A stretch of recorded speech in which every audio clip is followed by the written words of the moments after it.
Hello, everyone. We are going to get to Orestes, but you need to understand his family tree because if you thought Game of Thrones was twisted, well, welcome to the House of Atreus. Okay, so here is the family tree. We got Zeus up here as usual, and then we have Atreus um, and Orestes right here, and we'll get through this twisted thing. But let's talk about why the Atreus family is a very infamous house in Greek mythology. So they say all roads lead to Rome, and since Rome was founded by the Trojans, all roads really lead to Troy. So the house of Atreus is one of the most infamous houses in mythology. So let's start with one member you already know. That's Atreus' son, Agamemnon. Okay, so you can see he's here, and then we have Orestes down here. His brother, Menelaus, was the husband of Helen, the woman who started the Trojan War. Okay, remember she was gifted to Paris by Athena because he chose her as the fairest of them all. Anyway, let's go back to go forward. In the Odyssey, you may remember that Odysseus met Agamemnon again in the underworld, and Odysseus told his men that Agamemnon's death was the saddest because remember, it took Odysseus 10 years to get back and he had to do all these things. So Agamemnon was killed as he sat and was eating in his palace. So let's go to the end of the Trojan War. So remember, Agamemnon tricked his wife, Clytemnestra, and his daughter, Iphigenia. So he told them that Iphigenia was being married to another Greek and king, and the two kingdoms would become one and they'd be strong, yada, yada, yada. Well, he lied and he said that no, that was a lie. I really have to sacrifice her in order for the gods to help the Greeks beat the Trojans. So when he gets home, remember the elders know that he tricked everyone with Iphigenia. And the elders just felt this really wasn't a good thing for the house of Atreus, and we'll see why. And just felt there were worse things to come.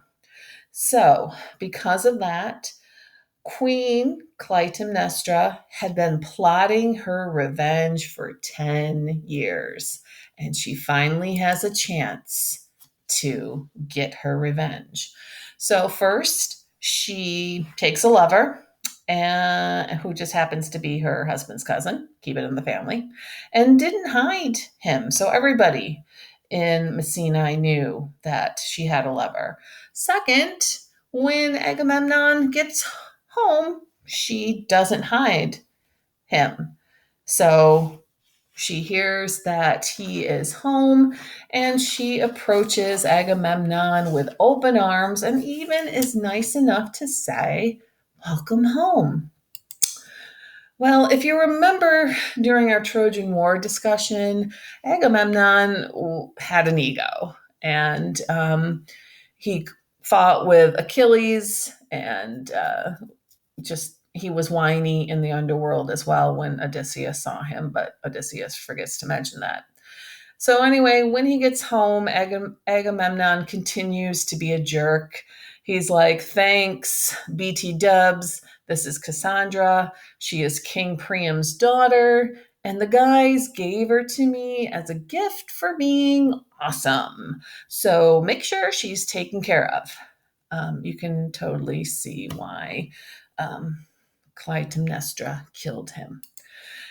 So poor Cassandra is standing outside the palace, and she, remember, is a prophet, and the elders know it. she looks at the palace and cries out to the elders that this is a house where men are killed and the floor is red with blood. And then to freak them out even more, she says, I hear children crying.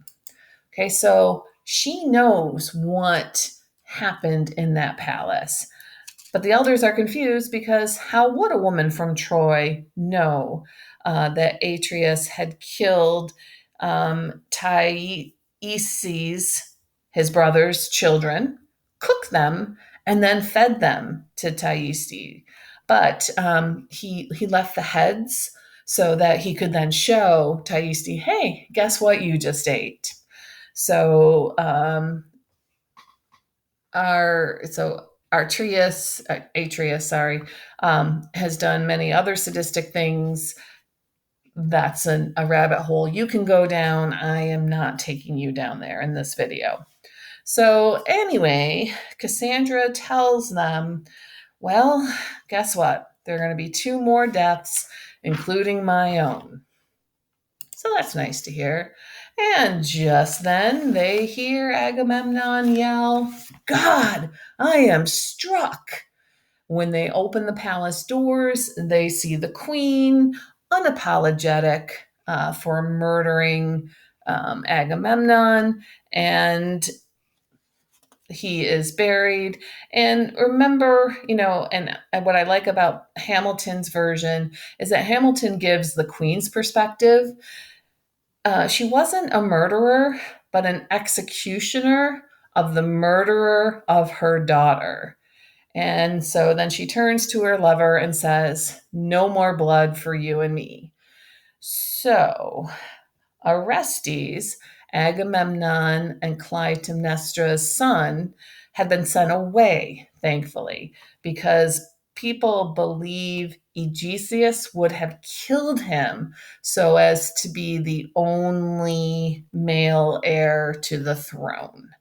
So she and Aegisthus rule. And then we have poor Electra here, and sometimes you see her name spelled with a C, and sometimes you see her name spelled with a K.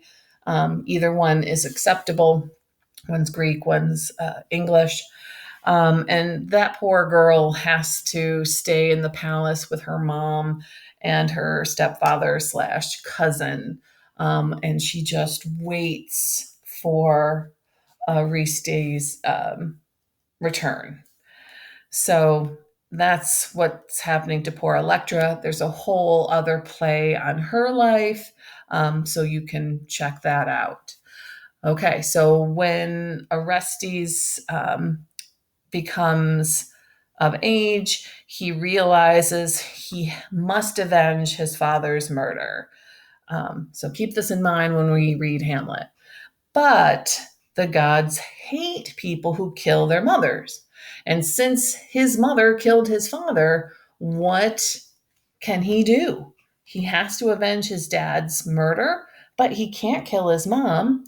So he goes to Delphi to ask the oracle for help.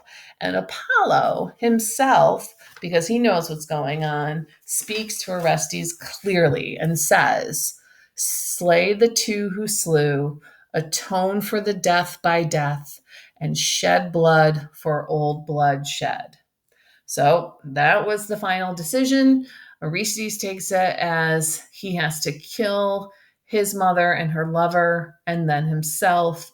And by taking these steps, he would cure the curse of the house. So he heads back to the palace. He stops by and sees his cousin, Pylades. And, I swear to God, that's his name, Pylades.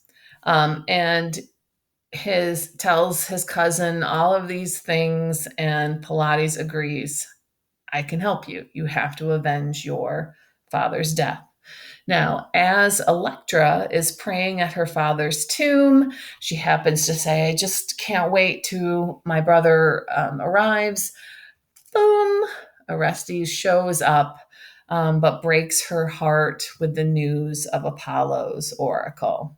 So the three of them planned that Orestes and Pylades were going to pretend they were messengers, and they were going to bring news of Orestes' death. And Electra was just to go back to the palace and pretend it was an ordinary day. Unfortunately, a slave tells Clytemnestra that Orestes is home. So the queen knew it was her time to die, but she was not going without a fight. So when she sees he's already killed Aegisthus, she drops the battle axe that she is um, holding, and then starts to appeal to him. I am your mother, and I gave you life, and to kill one's mother is not looked on favorably by the gods. So Orestes hesitates, but Pylades reminds him that Apollo has commanded him. So Orestes obeys and asks his mother to enter the palace and then kills her in private because he doesn't want anyone to witness. So, of course, there's going to be fallout. So, when he comes out of the palace, he announces that he feels no guilt for killing the adulterer, but he feels guilt for killing his mother. He then, as he's talking to the elders, sees women surrounding him with hair of snakes and eyes dripping with blood. Um, we come to find out that these are the Furies, furious at him killing his mother. So when the others tell him, bruh, there's no one around here, I don't know what you're seeing, he flees and the Furies chase him.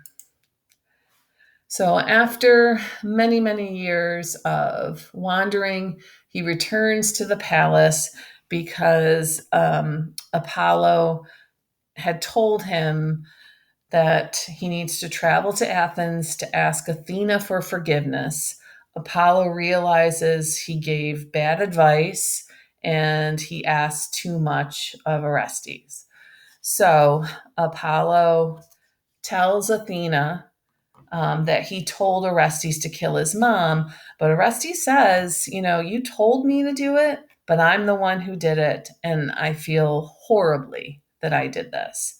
So Athena is so impressed that he owns up to his deed that she acquits him and turns the Furies into his protectors. So finally, the curse of the house of Atreus is over. So, kids, moral to the story is own up to what you did. It's okay. All right, so that ends Orestes' tale. I hope you enjoyed it, and I'll see you in the next video.